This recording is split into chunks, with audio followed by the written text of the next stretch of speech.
কি প্রিয় বাংলাদেশের ভাই বন্ধুরা, কেমন আছেন? ভালো নিশ্চয়ই। হ্যাঁ, ভালো তো থাকবারই কথা আপনাদের। কারণ আপনারা ভালো থাকার স্বপ্নে বিভোর হয়েছিলেন। এখন স্বপ্ন ভঙ্গ হচ্ছে নাকি?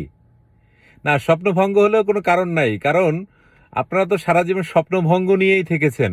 কারণ এক স্বপ্ন আপনারা দেখেছিলেন মুক্তিযুদ্ধের পরবর্তীতে বাংলাদেশ বৈষম্যহীন হবে, হয়নি। তারপরে অনেক শাসন দুঃশাসনের মধ্যে দিয়ে আপনারা যেয়েছেন, আপনাদের ভাগ্য খুলেনি। একটি দীর্ঘ সময় বাংলাদেশের অ্যাটলিস্ট একটা স্ট্যাবিলিটি ছিল। প্রাতিষ্ঠানিকভাবে অনেকগুলো অকার্যকর প্রতিষ্ঠান ছিল, কিন্তু তারপরও বাংলাদেশের মানুষের নিরাপত্তা ছিল। হ্যাঁ, বলতে পারেন যে কিছু মানুষের ছিল না, এটা সবসময় এখনও নাই, ভবিষ্যতেও থাকবে না।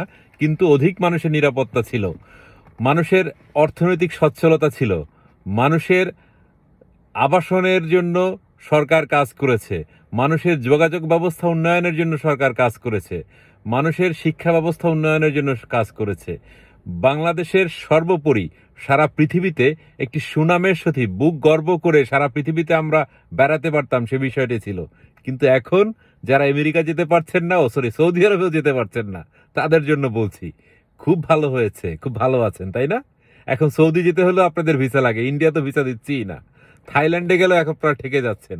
তাহলে মাসাজ নিতে কে থাইল্যান্ড যাবে, ওমরা করতে কে সৌদি যাবে?